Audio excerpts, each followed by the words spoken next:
ఓం శ్రీమాత్రే నమః. ముందుగా అందరికీ నమస్కారం. Welcome back to my YouTube channel today gold rate. ఈరోజు వీడియోలో వరలక్ష్మి వ్రత కథ గురించి తెలుసుకుందాం. శ్రావణ మాసం అంటే పూజలు, వ్రతాలు, పండగలతో ఎంతో పవిత్రమైన మాసం. ఈ శ్రావణ మాసంలో వచ్చే ముఖ్యమైన పండగలలో వరలక్ష్మి వ్రతం ఎంతో విశిష్టమైనది.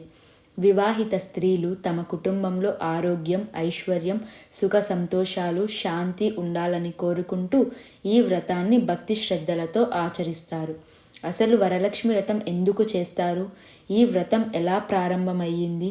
చారుమతి అనే స్త్రీకి లక్ష్మీదేవి ఎలా ప్రత్యక్షమయ్యారు? వరలక్ష్మి వ్రత కథ ఏమిటి? ఇవన్నీ ఈరోజు మనం ఈ వీడియోలో తెలుసుకుందాం. ముందుగా వరలక్ష్మి అంటే ఎవరో తెలుసుకుందాం. వర అంటే వరాలను ప్రసాదించేది అని అర్థం. లక్ష్మి అంటే సంపద, ఐశ్వర్యం, శుభం, సౌభాగ్యానికి ప్రతీక అయిన లక్ష్మీదేవి. అందుకే భక్తులకు కోరిన వరాలను ప్రసాదించే లక్ష్మీదేవి రూపాన్ని వరలక్ష్మీదేవి అని పిలుస్తారు. వరలక్ష్మి వ్రతాన్ని భక్తితో ఆచరించటం ద్వారా లక్ష్మీదేవి అనుగ్రహం లభిస్తుందని భక్తుల విశ్వాసం. సాధారణంగా శ్రావణ మాసంలో పౌర్ణమికి ముందు వచ్చే శుక్రవారం రోజున వరలక్ష్మి వ్రతాన్ని ఆచరిస్తారు. ఇప్పుడు వరలక్ష్మి వ్రత కథ గురించి తెలుసుకుందాం. పూర్వకాలంలో కుందినం అనే పట్నం ఉండేది. ఆ పట్నంలో చారుమతి అనే ఒక స్త్రీ ఉండేది. చారుమతి ఎంతో మంచి మనసున్న మహిళ.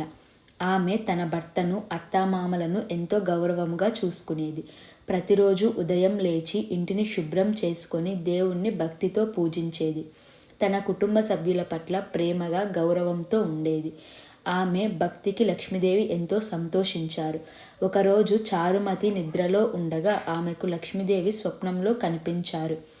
ఆమెను ప్రేమగా చూస్తూ లక్ష్మీదేవి ఇలా చెప్పారు: చారుమతి, శ్రావణ మాసంలో పౌర్ణమికి ముందు వచ్చే శుక్రవారం నాడున నన్ను వరలక్ష్మి రూపంలో పూజించు. భక్తి శ్రద్ధలతో ఈ వ్రతాన్ని ఆచరిస్తే నీకు, నీ కుటుంబానికి నా అనుగ్రహం ఉంటుంది. నీకు కావాల్సిన శుభ ఫలితాలను నేను ప్రసాదిస్తాను అని లక్ష్మీదేవి చారుమతికి చెప్పారు. మరుసటి రోజున ఉదయము చారుమతి నిద్ర లేచిన తరువాత తనకు వచ్చిన స్వప్నం గురించి తన భర్తకు, అత్తామామలకు చెప్పింది. తర్వాత తన చుట్టుపక్కల ఉన్న మహిళలకు కూడా ఈ విషయాన్ని తెలియజేసింది. అందరూ ఎంతో సంతోషించారు. లక్ష్మీదేవి ఆదేశించిన విధముగా వరలక్ష్మి వ్రతాన్ని చేయాలని నిర్ణయించుకున్నారు. చారుమతి మరియు ఇతర మహిళలు ఉదయాన్నే లేచి తలస్నానం చేశారు. ఇంటిని శుభ్రం చేసుకున్నారు. పూజ చేసే ప్రదేశాన్ని శుభ్రముగా అలంకరించుకున్నారు. ఇంటి ముందు ముగ్గులు వేసి పూజా స్థలాన్ని పూలతో అలంకరించారు. తర్వాత లక్ష్మీదేవిని ఆహ్వానించటానికి పూజా మండపాన్ని సిద్ధం చేశారు. కలశాన్ని ఏర్పాటు చేసి దానిపైన కొబ్బరికాయని ఉంచి లక్ష్మీదేవి ప్రతిమను లేదా ముఖాన్ని అలంకరించారు. తమకు తెలిసిన పద్ధతి ప్రకారం పూజా సామాగ్రిని సిద్ధం చేసుకున్నారు. చారుమతి తన కుటుంబ సభ్యులతో కలిసి వరలక్ష్మీదేవిని ఎంతో భక్తి శ్రద్ధలతో పూజించటం ప్రారంభించింది. ముందుగా గణపతిని పూజించింది. తర్వాత కలశాన్ని పూజించి వరలక్ష్మీదేవిని ఆహ్వానించింది. పసుపు, కుంకుమ, పూలు, పండ్లు, నైవేద్యాలను సమర్పించింది.